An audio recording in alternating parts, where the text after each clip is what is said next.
এই ভিডিওতে আপনাদের দেখাবো কিভাবে কন্টেন্ট মনিটাইজেশন সেটআপ করতে হয় এবং যারা কন্টেন্ট মনিটাইজেশন পাননি তারা কিভাবে অ্যাপ্লাই করবেন। প্রথমে ফেসবুকে ঢুকে আপনারা আপনাদের প্রোফাইল আইকনের উপর চাপ দিবেন। এরপর প্রফেশনাল ড্যাশবোর্ড এটিতে চাপ দিবেন। এরপর স্ক্রল করে নিচের দিকে আসবেন। এরপর আপনারা কন্টেন্ট মনিটাইজেশন সেটআপ অপশনটি দেখতে পারবেন আপনারা যদি এলিজিবল হয়ে থাকেন। এরপর আপনারা সেটআপ অপশনে চাপ দিবেন। এরপর গেট স্টার্টেড অপশনে চাপ দিবেন। এরপর অ্যাকসেপ্ট টার্মস এটাতে চাপ দিবেন। আপনাদের কন্টেন্ট মনিটাইজেশন হয়ে গিয়েছে। আর আপনারা যারা কন্টেন্ট মনিটাইজেশন পাননি তারা আপনাদের আইডি থেকে সকল প্রকার কপি করা ভিডিও, অডিও এবং ছবি ডিলিট করে দেবেন এবং এরপর 2 সপ্তাহ আপনাদের নিজেদের ছবি, ভিডিও আপলোড করবেন। তাহলে আপনারা কন্টেন্ট মনিটাইজেশন পেয়ে যাবেন। এরপরেও যদি না পান তাহলে এখানে আই এম ইন্টারেস্টেড এটাতে চাপ দিবেন। এখানে একটি মেসেজ লিখতে হবে। মেসেজটি স্ক্রিনের উপর দিয়ে দিচ্ছি।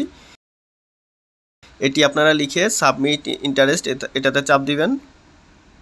মনিটাইজেশনের জন্য আমাদের অ্যাপ্লাই করা শেষ।